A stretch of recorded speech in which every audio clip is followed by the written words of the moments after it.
Have you ever wondered what a nutritionist keeps in her kitchen? Does she really practice what she preaches? Is her refrigerator stocked with fruits and vegetables? Will you find whole grains in her cabinets? Or is she eating processed foods and sugary cereals and cookies in the privacy of her home? I'm a nutritionist, and a lot of my clients will say to me, "Martha, what's in your kitchen?" They know I'm a busy city girl. I work long hours. I don't get a lot of time to go to the store. So I thought today I would do a little show and tell and show you what's in my kitchen.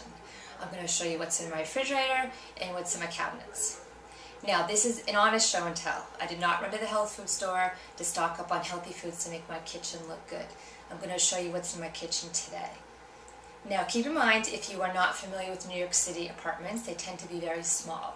I have minimal freezer space and only 3 cabinets. So that puts me at a little bit of a disadvantage as to how many foods I can keep around. But that being said, I'm going to show you today what's in my kitchen. As promised, here's my show and tell of what my kitchen looks like. So first thing I want to point out is how small it is. This is the only counter space I have in the whole kitchen to cook.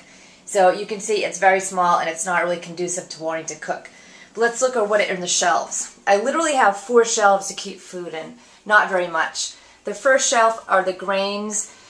You'll see a high fiber cereal, you'll see some whole wheat pasta, some barley, some millet, some wild rice, and something called textured vegetable protein. It looks kind of like grape nuts, and you can add it to foods. It has a lot of protein. It's actually pretty healthy.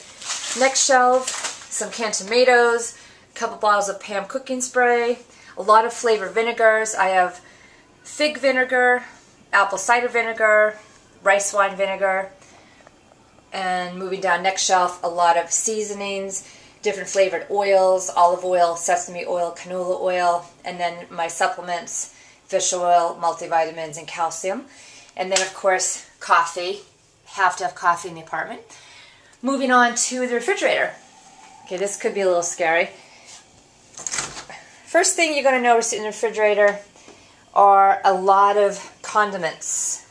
I have, embarrassing to admit, 11 bottles of salad dressing and probably about 9 bottles of condiments. Hot sauce, barbecue sauce, flavored mustards. And actually in the refrigerator, a couple bottles of white wine, a lot more condiments. I have flaxseed. I would highly recommend you try flaxseed. Very healthy. Keep it in the refrigerator and then you would grind it and keep that in there as well. A couple bottles of spray butter, Coffee Mate, milk, bottle of sake, and then a lot of chicken broth that I used to cook with, and a couple packages of olives. And then the freezer.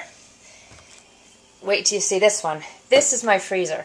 It's an old-fashioned freezer. You have to manually defrost it. You can see all the ice that's in here. There's so much ice you can hardly fit the food in. But what I have in here is not too much, actually. I have a couple containers of frozen vegetables because my fresh vegetables tend to go bad. Edamame, a great snack, high protein, super healthy. I buy chicken breasts and I freeze them into individual containers.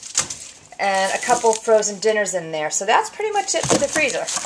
So I must say, I guess my kitchen is rather barren, but it does look like I mostly have healthy things in here. So as promised, this is the kitchen of a New York City nutritionist.